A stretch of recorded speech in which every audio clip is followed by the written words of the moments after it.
Graph. तो graph paper पे कुछ लिया, कहाँ से लिया? कार्डियो से, हार्ट से।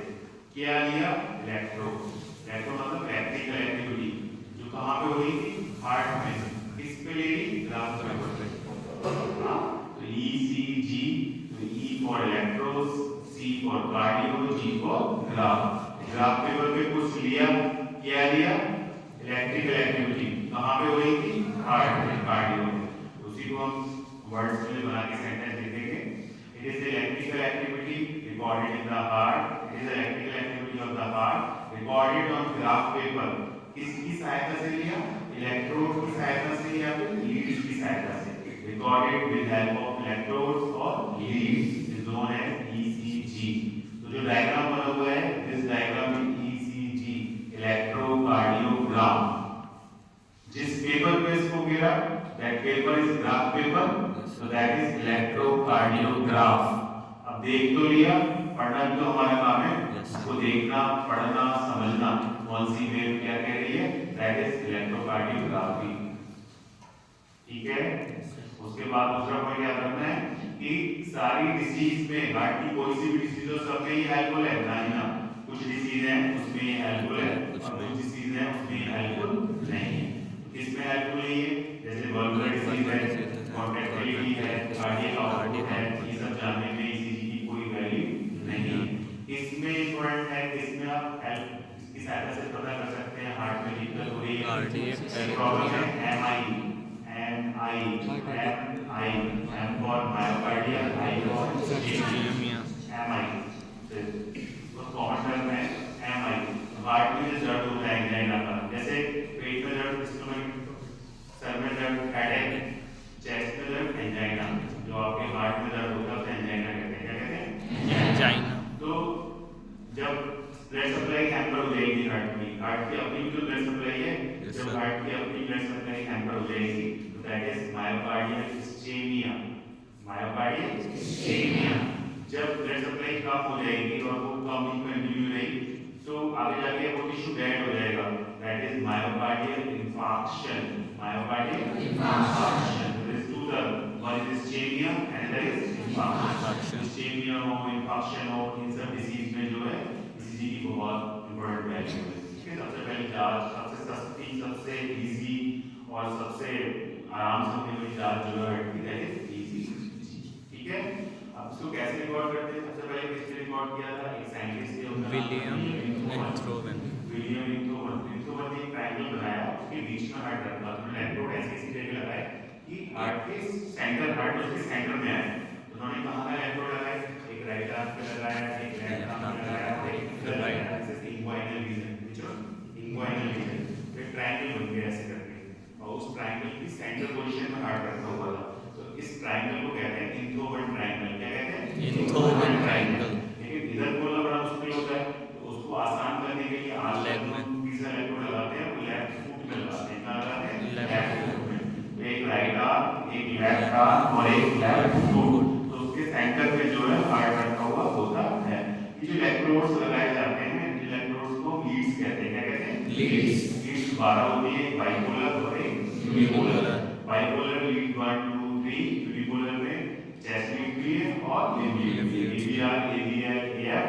और जो चेस्ट लीड है B1 B2 B3 B4 B5 और B6, इसका नाम हम लास्ट क्लास में पढ़ चुके हैं, राइट? Yes sir. तो now we will see what कि जो ECG का पेपर है, इलेक्ट्रोकार्डियोग्राम, उस ग्राम में वेव्स होती है। ECG में हम देखेंगे तो उसमें वेव्स होती हैं, वेव्स होंगे, सेगमेंट्स होंगे, इंटरवल्स होंगे।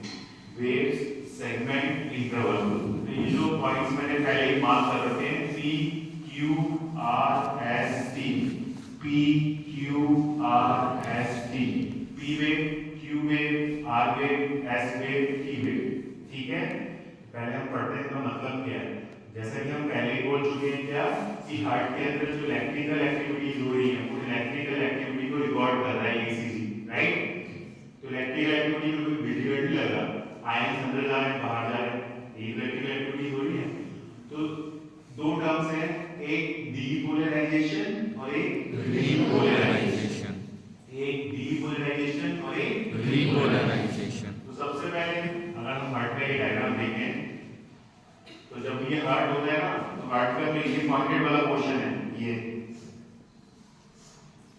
रखा पॉइंट है थोड़ा सा, ठीक मैंने ऐसा नहीं बनाया, मैंने ऐसे बनाया है, दोनों में डिफरेंस है। Yes sir. मैंने ऐसा नहीं बनाया, मैंने ऐसा बनाया है। तो ये जो पॉइंट है, this point is known as apex, क्या कहते हैं इसको, अपेक्स, क्या कहते हैं अपेक्स और एपिकल पोर्शन। अगर किसी चीज का अपेक्स नीचे है तो बेस का होगा ऊपर, यस सर। होगा कि नहीं, तो अगर अपेक्स नीचे है तो बेस ऊपर होगा। तो सबसे पहले हमने बोला क्या, इसके अंदर जो इलेक्ट्रिकल एक्टिविटीज रिकॉर्ड हो रही है, उन इलेक्ट्रिकल एक्टिविटीज में एक डीपोलराइजेशन है और एक रीपोलराइजेशन। सबसे पहले एट्रियम का डीपोलराइजेशन होगा, तो एट्रियम के डीपोलराइजेशन की वजह से जो वेव बनेगी उस वेव का नाम है पी वेव, ठीक है। सबसे पहले एट्रियम उत्तेजित होगा, उसके डीपोलराइजेशन की वजह से जो वेव बनेगी दैट इज पी वेव। फिर क्या होगा, फिर ये जो बीच वाला हिस्सा है दैट इज इंटरएट्रियल सेप्टम, क्या नाम है, इंटरएट्रियल सेप्टम। इसके भी दो पोर्शन है, एक ऊपर वाला और एक नीचे वाला। ऊपर वाला बेसल पोर्शन, नीचे वाला apex portion.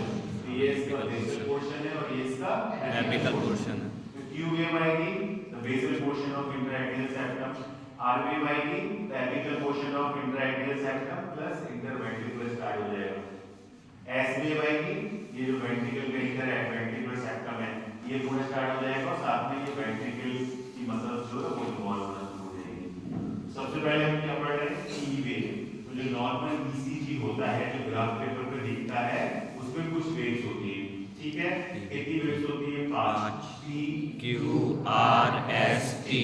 One by one पढ़ते हैं कि वो वेव क्या कहती है, उसका मतलब क्या है, ठीक है। तो जो पहली वाली वेव है कौन सी wave, P wave. P wave क्या बताती है, ये बताती है कि एट्रियम में डीपोलराइजेशन हो रहा है, क्या हो रहा है, एट्रियम में डीपोलराइजेशन। अब पी वेव की, अब हर वेव की पर्टिकुलर लंबाई है और पर्टिकुलर चौड़ाई है।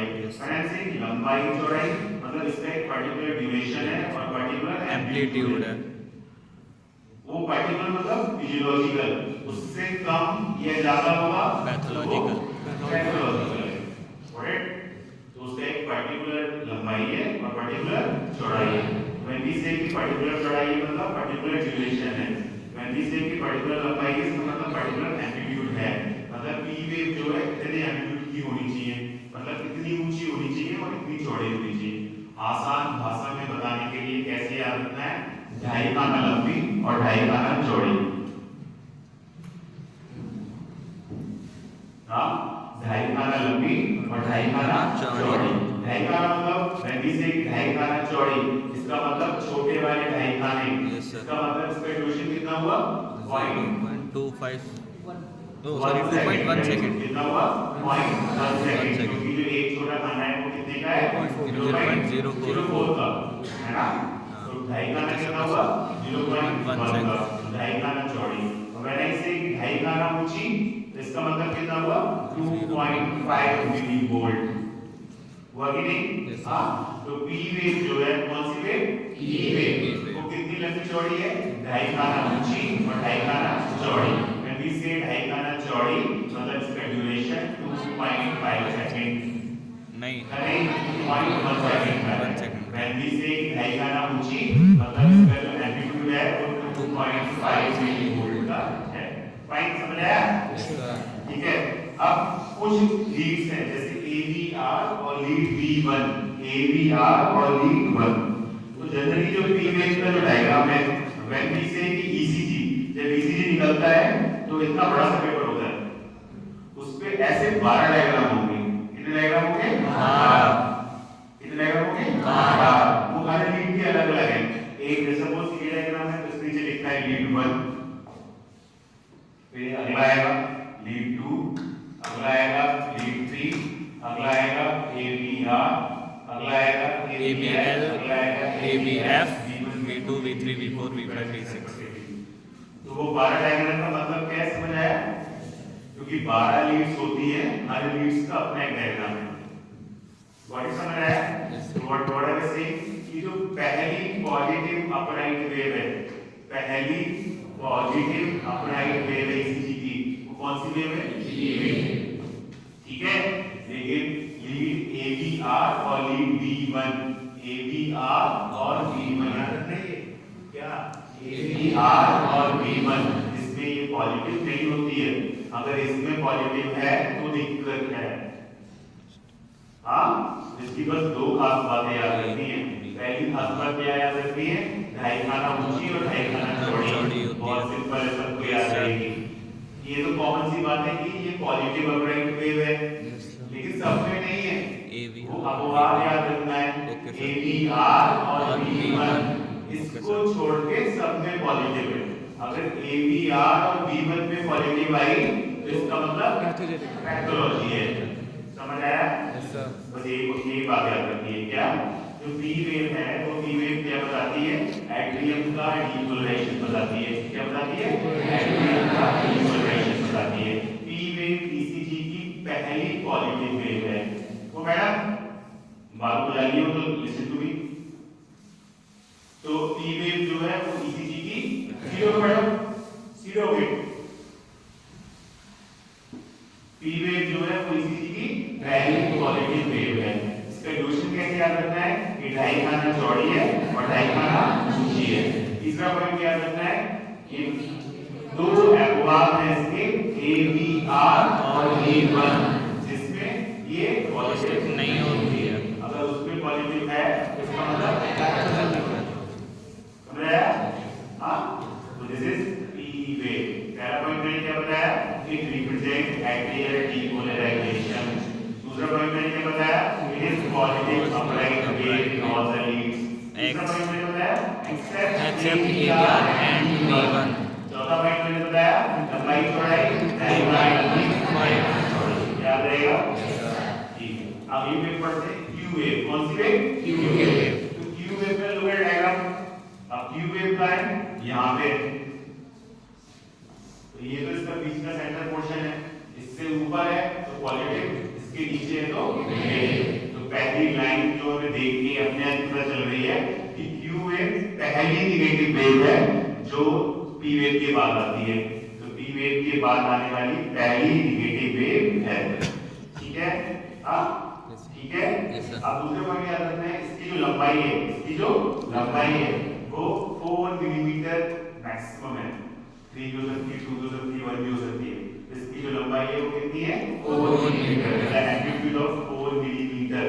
तो ये जो पीक नीचे गई है, ये अगर हम एक डायग्राम बनाएं ग्राफ पेपर पे तो 1 2 3 4 हो सकता है इतनी हो सकता है इतनी हो सकता है इतनी हो, तीनों नॉर्मल है। समझ आया? हाँ, तो जो बिना देखे समझ आ रहा है कि जो आर वेव है that is the first negative wave. R wave is the first negative wave. दूसरा पॉइंट याद रखना है, इसका जो एम्पलीट्यूड है वो मैक्सिमम 4 मिलीमीटर है। मैक्सिमम 4 मिलीमीटर दैट इज 0.4 है ना। तो मैक्सिमम 4 मिलीमीटर है दैट इज 0.4 मिलीवोल्ट। अगर बोलेंगे तो 3 भी हो सकता है, 2 भी हो सकता है, 1 भी हो सकता है, सारे नॉर्मल है। ठीक है? एक इंपॉर्टेंट बात जो याद रखनी है, Q wave is normally absent in lead 1, B1 and B2. तो lead 1, B1 and B2 यही जो पॉइंट्स है। जैसे P wave के बारे में पॉइंट है कि ABR और B1 में ये पॉजिटिव नहीं है। ऐसे इसके बारे में खास बात है कि lead 1, B1 और B2 इसमें जो है ये एब्सेंट होती है। lead 1, B1 और B2 इसमें जो क्यू वेव है वो नॉर्मली एब्सेंट होती है। ठीक है? क्या बताती है ये जो इंटरवेंट्रिकुलर सेप्टम है, इंटरवेंट्रिकुलर सेप्टम, ये वाला इंटरवेंट्रिकुलर सेप्टम, ये इंटरएक्टियल सेप्टम था, ये इंटरवेंट्रिकुलर सेप्टम है। इस वेंट्रिकल का भी ऊपर वाला part that is basal portion.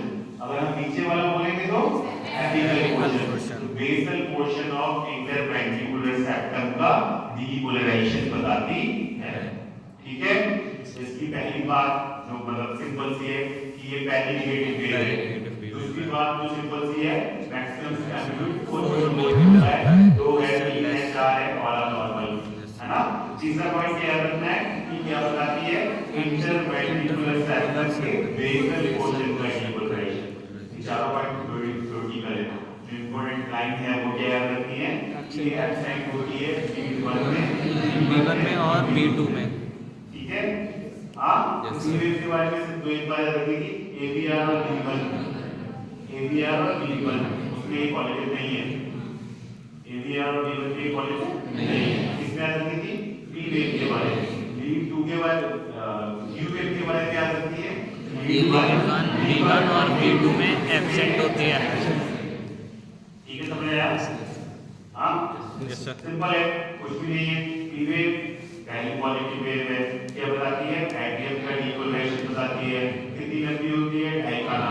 कितनी चौड़ी होती है? 2.5 आना। But for you to remember ABR and B1 simple. B2 U wave के बारे में क्या मतलब है? पहली नेगेटिव वेव है, क्या बताती है? इंटरवेंटर सर्किट के बेसल पोर्शन का डिपोलराइजेशन। लंबाई कितनी होती है? 4 मिलीवोल्ट मैक्सिमम। 3 to 1 सब नॉर्मल है। जो बात याद रखनी है वो क्या है? लीड 1 V1 और V2 इसमें एब्सेंट होती है। समझ आया? आ गया? ऐसे भी सीधा R वेव। अब आगे बेटा R वेव। अब R वेव पॉजिटिव है या नेगेटिव? उसके बारे में याद रखिए, P वेव के बाद आने वाली पहली पॉजिटिव वेव है। हाँ, P वेव के बाद आने वाली ये पहली पॉजिटिव वेव है। क्या बताती है ये कि जो इंटरवेंट्रिकुलर सेप्टम था, ये जो सेप्टम था इंटरवेंट्रिकुलर सेप्टम, इसका आधा पोर्शन तो हो चुका था ऊपर वाला, दैट इज बेसल पोर्शन। कौन सा पोर्शन? Basal portion. जो इसका नीचे वाला पोर्शन है दैट इज एपिकल पोर्शन। तो ये जो R वेव है वो क्या बताती है? इंटरवेंट्रिकुलर सेप्टम के एपिकल पोर्शन का डिपोलराइजेशन। ठीक है, इंटरवेंट्रिकुलर सेप्टम के एपिकल पोर्शन का डिपोलराइजेशन। ठीक है। हाँ, यस और उसके साथ में जो मसल्स लगी हुई है वेंट्रिकल की उसका भी डिपोलराइजेशन। तो इंटरवेंट्रिकुलर सेप्टम का नीचे वाला पॉइंट प्लस उसके आसपास की जो मसल्स हैं वेंट्रिकुलर मसल्स हैं उनका भी डिपोलराइजेशन बताती है। ठीक है, समझ आया? अब इसमें क्या इंपॉर्टेंट बात रखनी है? Normally in the bipolar leads, bipolar leads कितनी होती हैं? 3, लीड 1 लीड 2 लीड 3। इसकी जो लंबाई है ना, लंबी सी है ना, PQR। तो अब हमारे पास कोई ग्राफ पेपर होगा, उसमें 12 डायग्राम होंगे, लीड 1 का, 2 का, 3 का। तो जब हम लीड 1 2 3 का देखेंगे तो हमें ये देखना है जो लीड 2 का डायग्राम है उसमें R वेव सबसे लंबी होनी चाहिए। जो लीड 2 का डायग्राम है उसमें R वेव सबसे लंबी होनी चाहिए। सेकंड नंबर पे कोई भी हो, इट डज नॉट मैटर, लेकिन फर्स्ट नंबर पे कौन होनी चाहिए? Second lead. मतलब फर्स्ट नंबर वाली लीड और थर्ड नंबर वाली लीड में से कौन सी सेकंड नंबर पर आई, दैट डज नॉट मैटर। लेकिन जो लीड 2 है, बाइपोलर लीड 2, उसमें R वेव हाईएस्ट होनी चाहिए, उसकी ऊंचाई सबसे ज्यादा होनी चाहिए। किसमें? लीड 2 में। ठीक है, it is the highest in the lead 2, tallest in the lead 2। ठीक है, अब ये जो बात हो रही है किसकी? बाइपोलर लीड की। अब हम पढ़ेंगे चेस लीड की तरफ, B1 B2 B3 B4 B5 और B6। ठीक है। हाँ, तो इसकी जो लंबाई है वो रेस्पेक्टिवली बढ़ेगी। हमारे पास तो 12 डायग्राम है ना, पहले 3 हमने देख लिए, उन 3 में हमें क्या देखना था? सबसे लंबी कहाँ है? सेकंड वाली राइट। फिर हमें देखना है B1 B2 B3 B4 B5 B6। फिर हमें क्या देखना है? लंबाई B1 से ज्यादा B2 में होगी, B2 से ज्यादा B3 में होगी, B3 से ज्यादा B4 में होगी, B4 से ज्यादा B5 में होगी और B5 में सबसे ज्यादा होगी B6 में, B5 से कम होगी। ठीक है, तो R वेव लंबी सी है, तो लंबी सी है तो लंबी लंबी बातें कर रही है, लंबी लंबी बातें कर रही है, तो हमें क्या याद रखना है? इसकी लंबाई। तो जो बाइपोलर लीड्स हैं जो कि 3 है, लीड 1 2 3, उसमें जो लीड 2 है उसमें ही सबसे लंबी है। हाँ, जो लीड 2 है उसमें ये सबसे लंबी है। फिर हम देखेंगे चेस लीड, तो B1 B2 B3 B4 B5 6, B1 से बड़ी B2 B2 से बड़ी B3 B3 से बड़ी B4 B4 से बड़ी B5 सबसे लंबी B5 और B6 सबसे छोटी है। ठीक है, यस सर। समझ आया? तो जो कौन सी वेव पढ़ रहे हैं हम? R wave. कौन सी वेव पढ़ रहे हैं? R wave. तो R वेव जैसे कि दिख रही है, ये पहली पॉजिटिव वेव है P वेव के बाद। अगर दूसरे टाइप में लिखें तो ECG की दूसरी पॉजिटिव वेव है, या फिर P वेव के बाद आने वाली पहली पॉजिटिव वेव है। क्या बताती है? जो एपिकल पोर्शन है इंटरवेंट्रिकुलर सेक्टम का, एपिकल पोर्शन नीचे वाला पोर्शन, उसका उसके साथ लगी हुई जो मसल्स है वेंट्रिकल की, उसका डिपोलराइजेशन बताती है। लंबी सी वेव है तो लंबाई की बात इसमें होनी है। लंबाई की बात क्या होनी है? जो बाइपोलर लीड्स है, लीड 1 2 3 सबसे लंबी सेकंड 2, फिर V1 से लेके V6 की ओर इसकी लंबाई बढ़ती जा रही है, क्योंकि सबसे लंबी V5 में है, वहीं पे स्टॉप। फिर V6 की लंबाई V5 से कम है, आगे जाता हूं, ठीक है? Yes sir. तो P वेव की हमने बात करी, P वेव में हमने क्या देखा? डायगोनल लंबी, डायगोनल चौड़ी। Yes sir. AVR और V1 में नेगेटिव होती है, बाकी फिर हमने Q वेव की बात करी। Q वेव में क्या रखना है? V1 V1 और V2 भी ऐसे है, बाकी सारी कहानी है, और साथ में 4 मिली वोल्ट। हाँ 4 मिली, ठीक है? 0.4 मिली। छोटी है तो सब ठीक है। 4 3 2 1। फिर लीड R में क्या याद रखना है? बाकी सारी छोटी वाले जो पॉइंट है वो ये है, सबसे लंबी सेकंड। फिर V1 से लेके V5 की इसकी लंबाई बढ़ेगी, V5 में हाईएस्ट रहेगी, फिर V6 में V5 से कम। ठीक है, आगे बढ़ते हैं S वेव की ओर। तो जो S वेव होती है वो कहां लिख रही है? Positive wave, negative. तो अगर ऐसे बोलेंगे कि ये ECG की दूसरी नेगेटिव वेव है, या R वेव के बाद आने वाली पहली नेगेटिव वेव बात हुई है। ECG की दूसरी नेगेटिव वेव है या फिर R वेव के बाद आने वाली पहली नेगेटिव वेव है। ये क्या बताती है? Represent the basal portion of ventricular muscle का डिपोलराइजेशन। तो जैसे मैंने बोला था ना कि ये अपेक्स है, एपिकल पोर्शन है,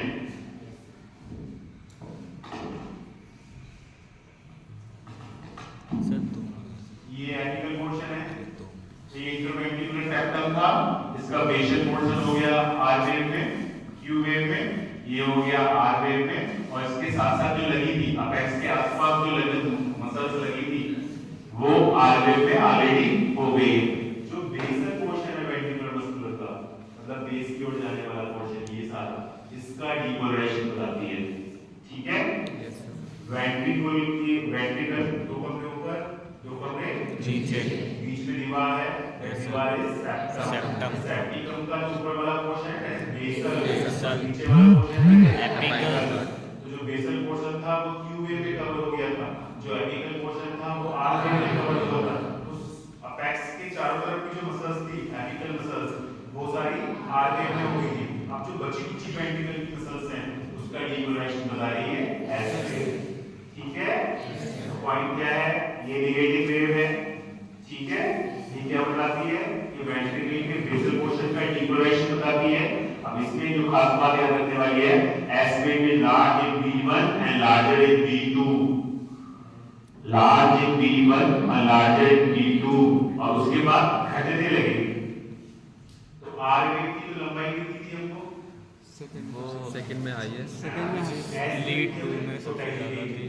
लंबाई बढ़ती जा रही थी, V1 V2 V3 V4 V5।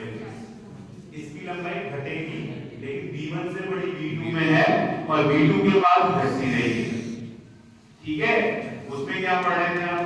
उसमें ये पढ़ रहे थे कि सपोज V1 में इतनी थी तो V2 में इतनी, V3 में इतनी, V4 में इतनी, V5 में इतनी और V6 में कम। तो बड़ा था आया। Yes sir. इसमें हम क्या पढ़ रहे हैं कि V1 में अगर इतनी है तो V2 में से ज्यादा है, लेकिन उसके बाद V3 V4 V5 V6। ठीक है? हाँ, कौन सी वेव है?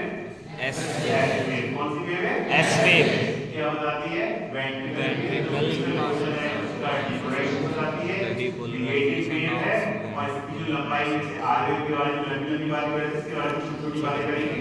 V1 में लंबी है, V2 में उससे ज्यादा लंबी है, लेकिन उसके बाद रेस्पेक्टिवली कम होने लगेगी। सब छोटी ना होगी, V6 छोटी ना होगी, V6। समझ आया? Yes sir. So this is S wave. Now we will see the T wave. E Q R S T. पहला अपवाद हमने याद रखा था T wave में कौन सा? A B R और V1 में नेगेटिव होती है। दूसरा अपवाद हमने Q wave में याद रखा था V1 और V2। ठीक है? Absent होती है। तो हाईलाइट पॉइंट थी R wave सेकंड उसके बाद लंबाई 1 से 5 तक बढ़ेगी।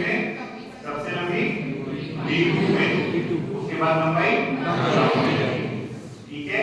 Yes, sir. Now we will see the T wave. तो T wave जो है है पॉजिटिव वेव है और अभी तक क्या हो रहा था डीपोलराइजेशन, अब क्या होगा पोलराइजेशन।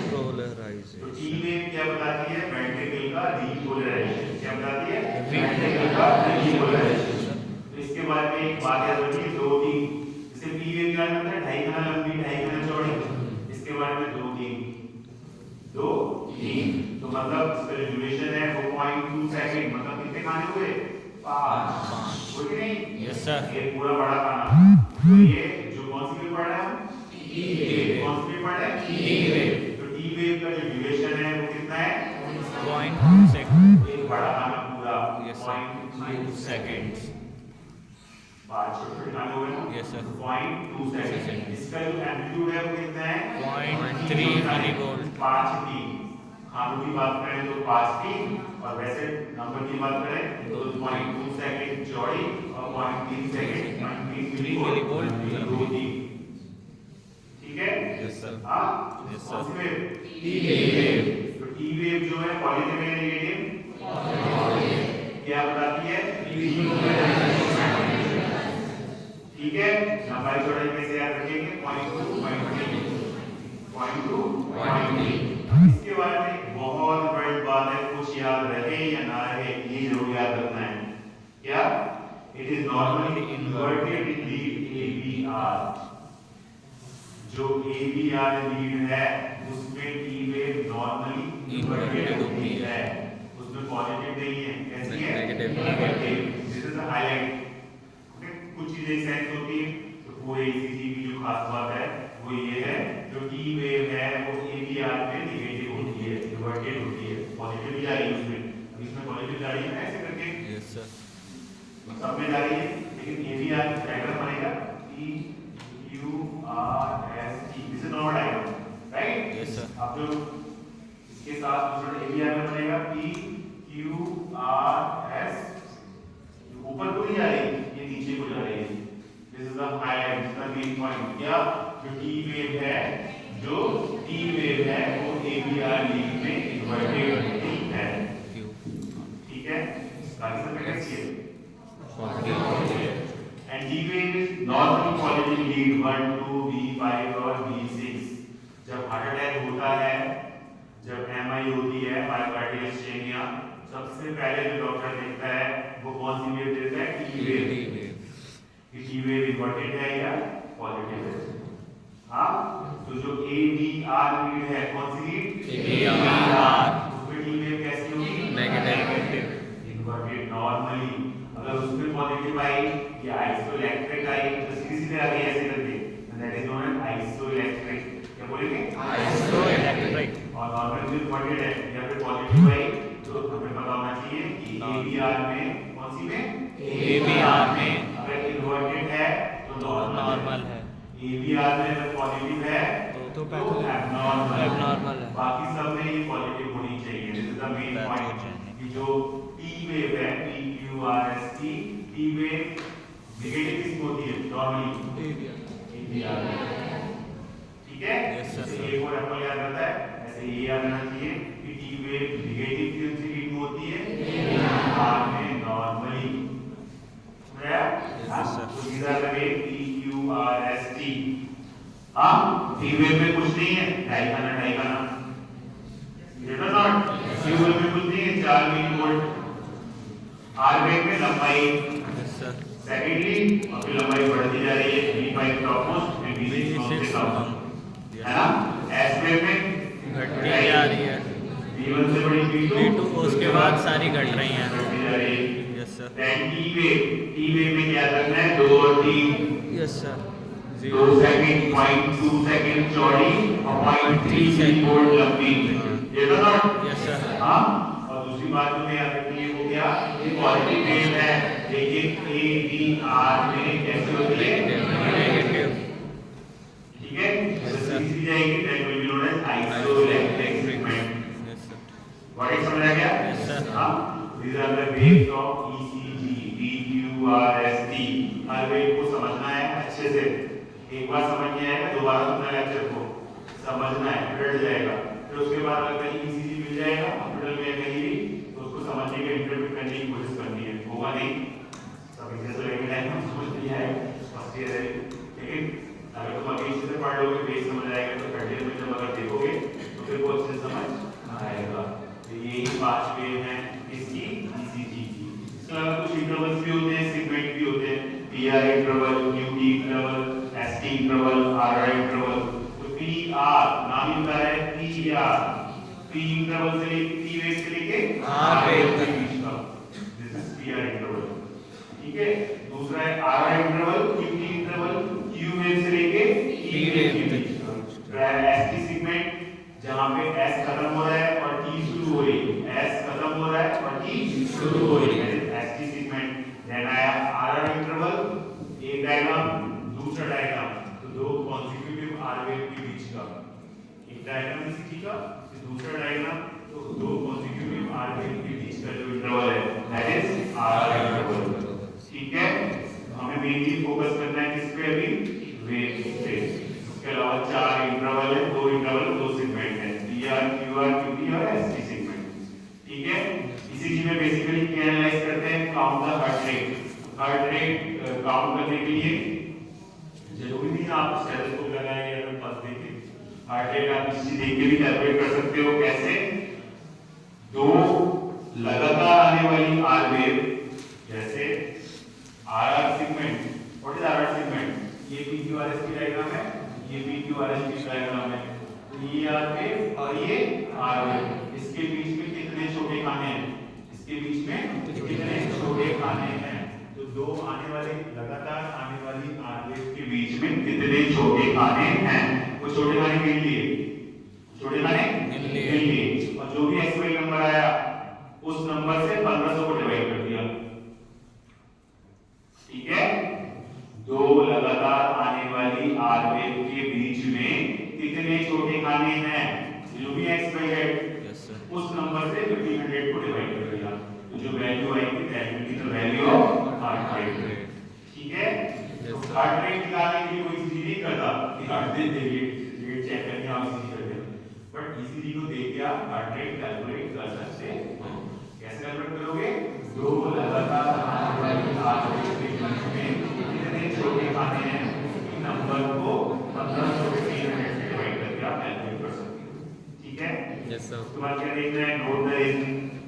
ठीक है, पी वेव को देखना है, पी वेव की क्या बात देखनी है, पी वेव ढाई खाना ऊंची, ढाई खाना चौड़ी होनी चाहिए, ए वी आर और वी वन इसमें कैसी होगी, नेगेटिव होगी पॉइंट। इसके अलावा कुछ अलग से पॉइंट्स होते हैं, जैसे ये पैथोलॉजी के हैं, आप इन्हीं पढ़ लीजिए। जैसे अगर किसी को राइट एट्रियल हाइपरट्रॉफी हो गई, राइट एट्रियल हाइपरट्रॉफी हो गई, मतलब क्या है इसका, किसी का जो राइट एट्रियम है, कितने एट्रियम होते हैं, किसी का जो राइट एट्रियम है वो बड़ा हो गया, उसकी मसल्स बड़ी हो गई, लेफ्ट की नहीं, इसकी राइट। तो अगर किसी की राइट एट्रियल हाइपरट्रॉफी हो गई तो P wave is small in lead two, तो पी वेव लीड टू में ज्यादा बड़ी हो जाएगी।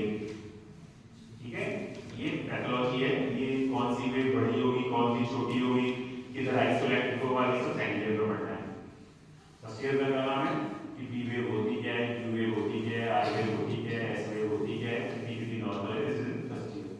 ठीक है, बट फिर भी फॉर एग्जांपल कि अगर किसी को राइट एट्रियल हाइपरट्रॉफी हो गई तो P wave is small in V2। ठीक है, दूसरा एग्जांपल लेते हैं, किसी को लेफ्ट एट्रियल हाइपरट्रॉफी हो गई, राइट वाला नहीं लेफ्ट वाला एट्रियम बड़ा हो गया, तो P wave is tall broad based and shape. जो पी वेव ऐसे करके है ना, फिर वो ऐसे नहीं होगी, एंड शेप होगी। कब, जब किसी को लेफ्ट एट्रियल हाइपरट्रॉफी हो जाएगी। तो ये पैथोलॉजीज हैं, अभी नहीं पढ़नी है, just example I have given कि P wave normal P wave ढाई खाना AVR V1, अगर फर्स्ट ईयर में इतना भी याद है सेकंड ईयर जाके ये पढ़ने में बहुत आसानी हो जाएगी होगी। अगर फर्स्ट ईयर में इतना भी याद है, ये पी वेव ढाई खाना, R wave Q wave 4 millivolt, R wave lead two, उसके बाद लंबाई बढ़ रही है, एस वेव लंबाई घट रही है।